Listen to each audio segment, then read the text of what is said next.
नमस्कार विद्यार्थियों, आज की इस कक्षा में आप सभी का स्वागत है। हम अध्ययन कर रहे थे व्याकरण खंड से संधि का, जिसके अंतर्गत हमने स्वर संधि के कुछ भेद पढ़े भी, दीर्घ संधि और गुण संधि को हमने पढ़ा। उसी क्रम में हम आगे अध्ययन करते हैं वृद्धि संधि का। वृद्धि संधि को पढ़े उससे पहले वृद्धि संधि क्या है, कहाँ पर ये वृद्धि संधि होती है, इस चीज का हमें पता होना चाहिए। तो देखिए, यदि मान लीजिए कोई शब्द दिया गया हो, पहला शब्द और जिसके अंत में वर्ण हो, पहले शब्द के अंत में वर्ण हो है या आ, दूसरे शब्द के प्रारंभ में यदि वर्ण हो ए, आई,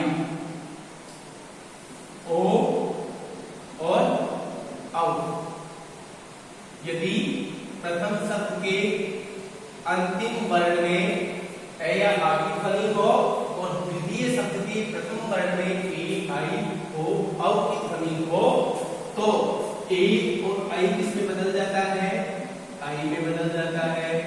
ओ और औ किसमें बदल जाता है, औ में बदल जाता है। अब इसी हिसाब से यदि हम इसके लक्षणों को परिभाषा के रूप में लिखना चाहे, पहचान के रूप में लिखना चाहे, तो लिख सकते हैं कि यदि ए या आगे आगे ए, आई, ओ, औ आए तो ए, आई में बदल जाते हैं, ओ और औ इसमें बदल जाते हैं, औ में बदल जाते हैं। और इस प्रकार से हम इसको परिभाषित कर सकते हैं।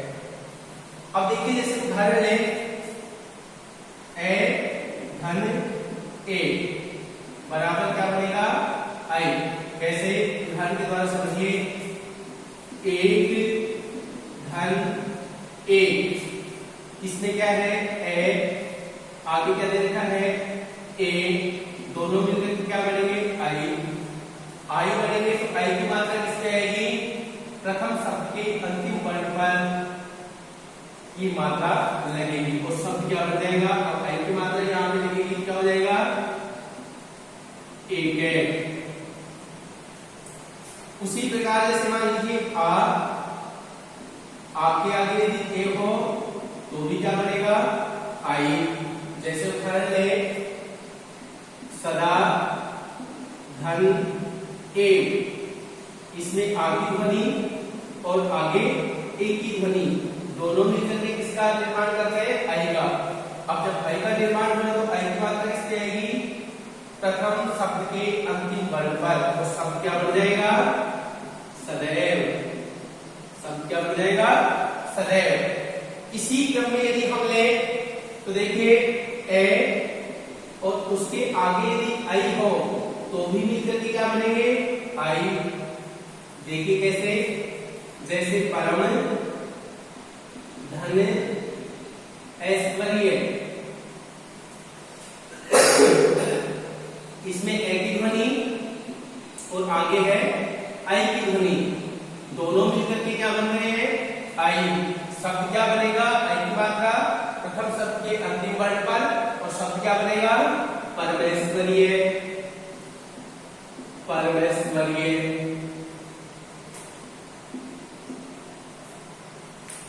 इसी प्रकार हम ले ए और आगे ओ, दोनों मिलकर के क्या बनेंगे, औ। कैसे, उदाहरण के द्वारा स्पष्ट करते हैं, परम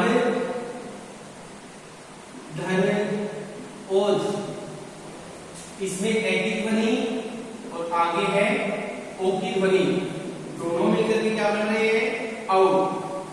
बाकी प्रक्रिया वही, औ की जो ध्वनि है, औ की जो मात्रा है वो किसमें आएगी, प्रथम शब्द के अंतिम वर्ण पर, तो मैं भी आएगी और शब्द क्या बन जाएगा, परमोज, परमोज। इसी क्रम में यदि हम आगे लें, ए और उसके आगे यदि औ हो तो भी दोनों मिलकर के क्या बनेंगे, औ। कैसे, एक उदाहरण के द्वारा हम इसको स्पष्ट करते हैं। जैसे वन धन औषध, अब इसको हम करें इसमें ए की ध्वनि और आगे औ की ध्वनि और दोनों मिलकर के क्या बनेंगे औ, और शब्द क्या बन जाएगा वनौषध, वनौषध। और इस प्रकार से यदि आई या औ की मात्रा, आई या औ की मात्रा शब्द के बीच में हमें दिखे तो हम बड़ी आसानी से उस शब्द की संधि को पहचान सकते हैं और कह सकते हैं कि इसमें वृद्धि संधि का प्रयोग हुआ है। जैसे उदाहरण दिए गए हैं, उदाहरण को हम स्पष्ट कर सकते हैं। एक एक, एक धन एक, एक एक, परम धन ऐश्वर्य, परम ऐश्वर्य, सदा धन एक, सदैव, महा धन ऐश्वर्य, महा धन ऐश्वर्य, महेश्वर्य, परम धन ओज, परोज, महा धन ओजस्वी, महोजस्वी, वन धन औसत, वनौषध, महा धन औसत, महोषध। और हम इसको आसानी से समझ सकते हैं। तो इस प्रकार से वृद्धि संधि से संबंधित किसी प्रकार की कोई समस्या हमारे सामने नहीं होनी चाहिए। इसी क्रम में हम आगे बढ़ते हैं और चर्चा करते हैं यण संधि पर।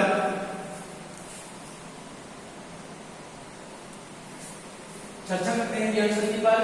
तो यण संधि कहाँ होती है, क्या इसमें विकार होता है, कैसे हम इसको पहचाने?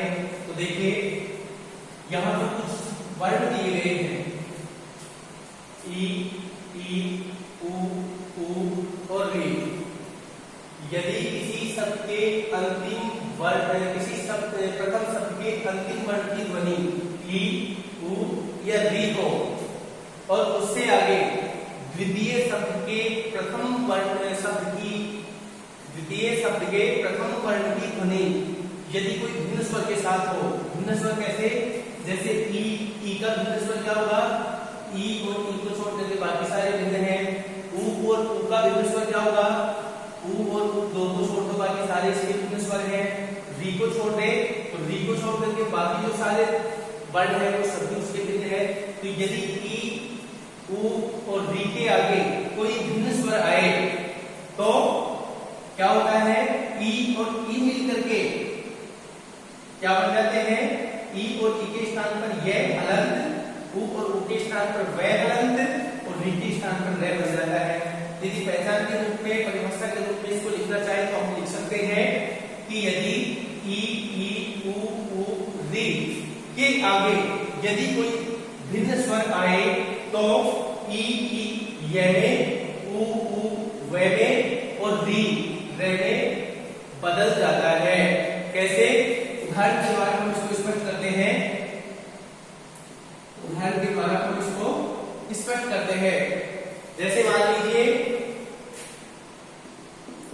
अति, धन, अधिक। इसमें क्या है? ई की ध्वनि और आगे क्या दे रखा है? ए। जैसा कि यहाँ दिया कोई भिन्न स्वर, अब ई का भिन्न स्वर तो सभी है, ई को छोड़ करके सभी भिन्न है, तो दोनों में से क्या बनेंगे? ई के स्थान पर क्या हो जाएगा? ये भी कैसा? हलंत। तो देखिए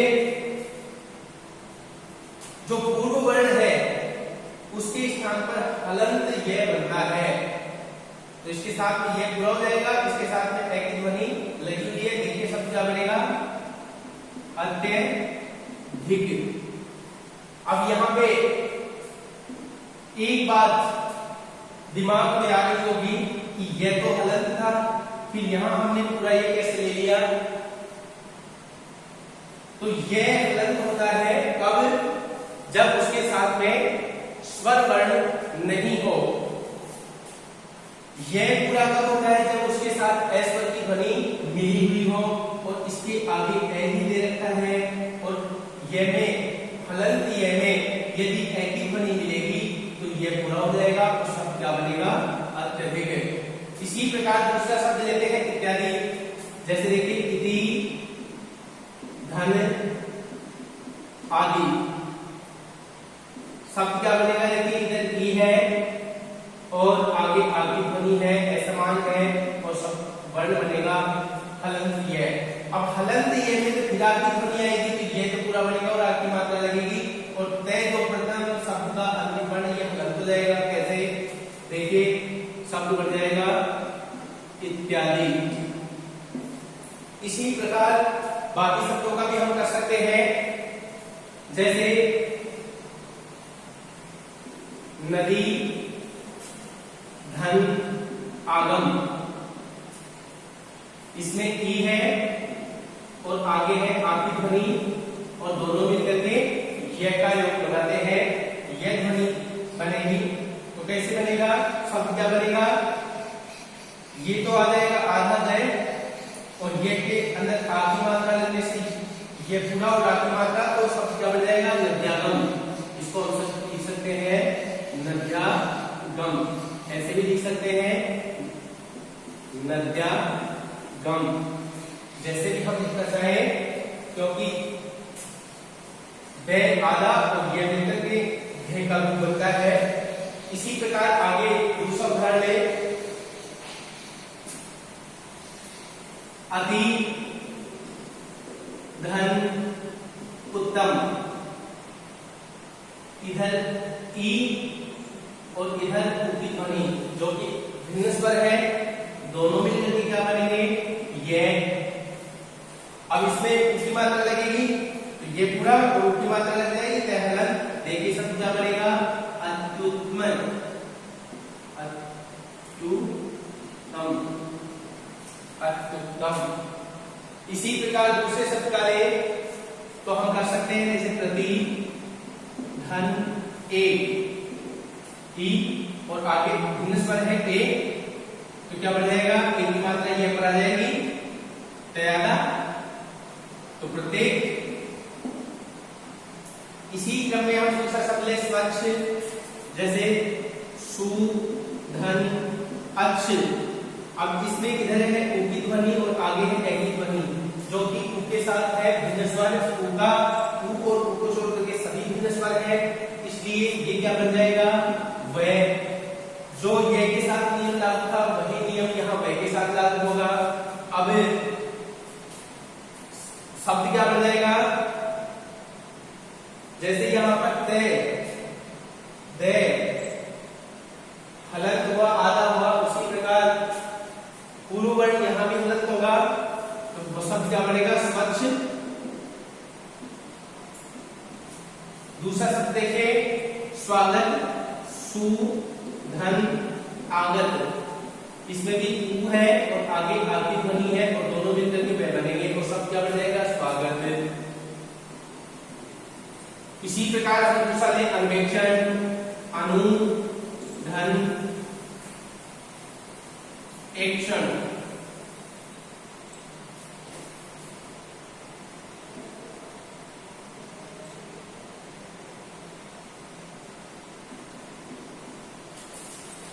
तो शब्द क्या बन जाएगा? अन्वेक्षण। जैसे दूसरा ले, पितृ, धन, आज्ञा। री दे रखा है, री के आगे स्वर रह बनेगा, और क्या बन जाएगा? पितृआज्ञा। इसी प्रकार हम यह संधि को भली भांति समझ सकते हैं, और शब्द के बीच में हम पहचान सकते हैं कि किस शब्द में यह संधि का प्रयोग हुआ है और किस शब्द में यह संधि का प्रयोग नहीं हुआ है। इसी क्रम में हम आगे बढ़ते हैं, तो अयादी संधि पर चर्चा करते हैं। हम चर्चा करते हैं अयादी संधि पर। अयादी संधि को कैसे पहचाने? तो अयादी संधि के लिए हमारे दिमाग में वही फिर से एक ढांचा ध्यान में होना चाहिए कि यदि ए, आई, ओ और औ के आगे कोई भिन्न स्वर आए, कोई भिन्न स्वर आए, तो ए, आई, ओ, औ के आगे यदि कोई भिन्न स्वर आए, परिभाषा के थोड़ा सा बोल करना, तो क्या होता है? यहाँ पर फिर विकार पैदा होगा, और विकार में क्या होगा? ए तो बन जाता है आई, आए,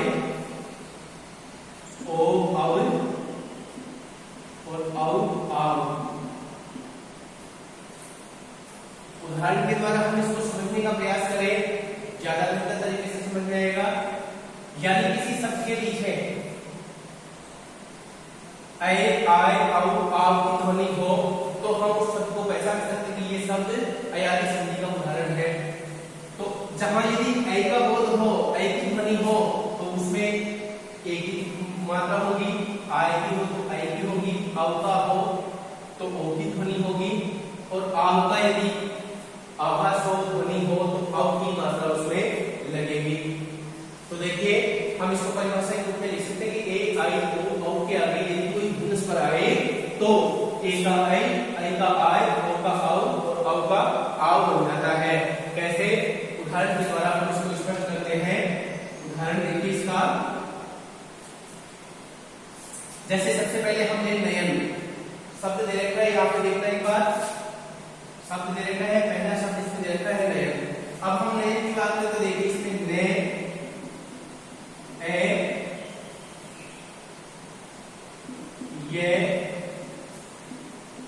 और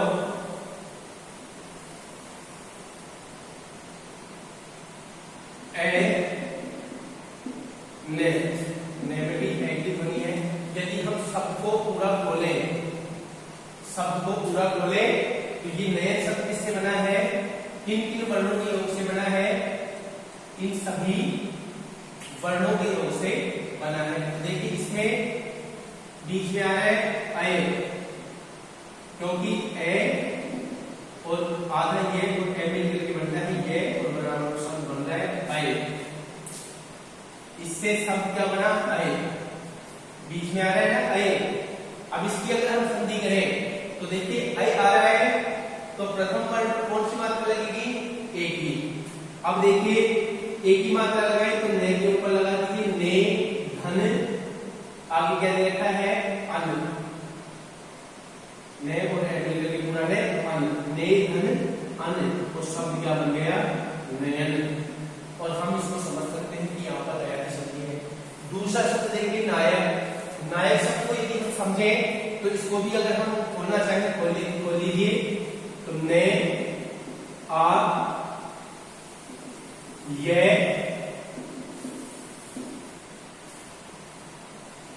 और आगे वैसे लिख देते हैं ए और ए। नायक सबको खोल लिया, नायक शब्द बन गया। अब यहां पर देखिए आ, ये आ रहा है तो नहीं? आ की ध्वनि आ रही है, ये और ए मिले तो देखिए आ, ये और ए मिल करके पूरा ये बन रहा है, और क्या बन रहा है? शब्द आय। अब जब आय बन रहा है तो कौन सी मात्रा लगेगी? आई की मात्रा। और हम अगर इस नायक शब्द को करें तो ने के ऊपर कौन सी मात्रा लगी? नई, धन, अग,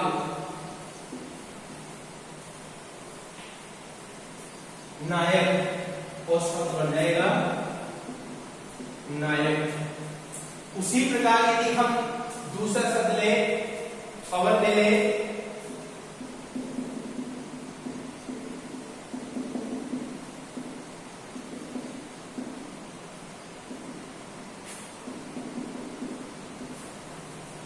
देखिए ये पवन शब्द को हमने खोल लिया, औ की ध्वनि आ रही है।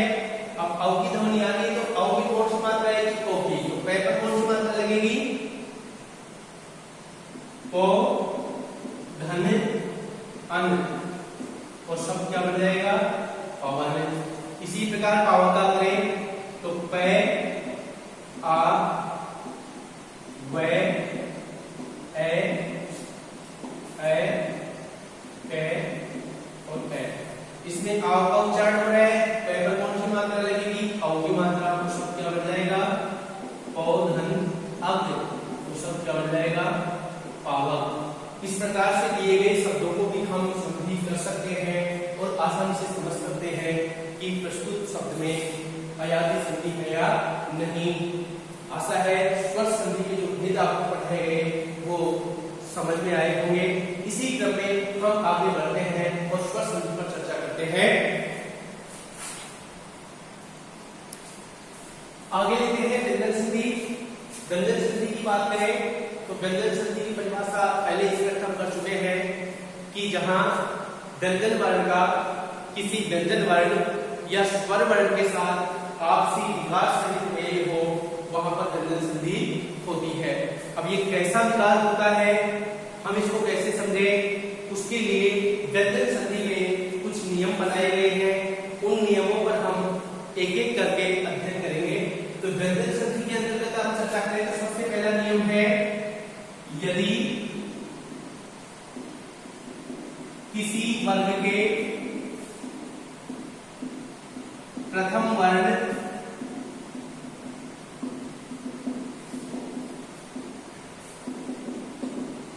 के आगे यदि किसी वर्ग का प्रथम तृतीय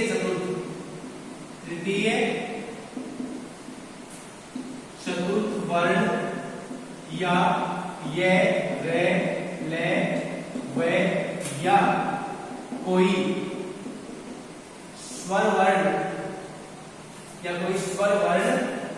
आए तो प्रथम वर्ण उसी वर्ग का तृतीय वर्ण बन जाता है। उसी वर्ग का तृतीय वर्ण बन जाता है। कैसे? जैसे देखिए उदाहरण हम लेते हैं, किसी वर्ग में कई वर्ग में तुमने 6 यानी 5 वर्ण दिए, 5 वर्णों में से।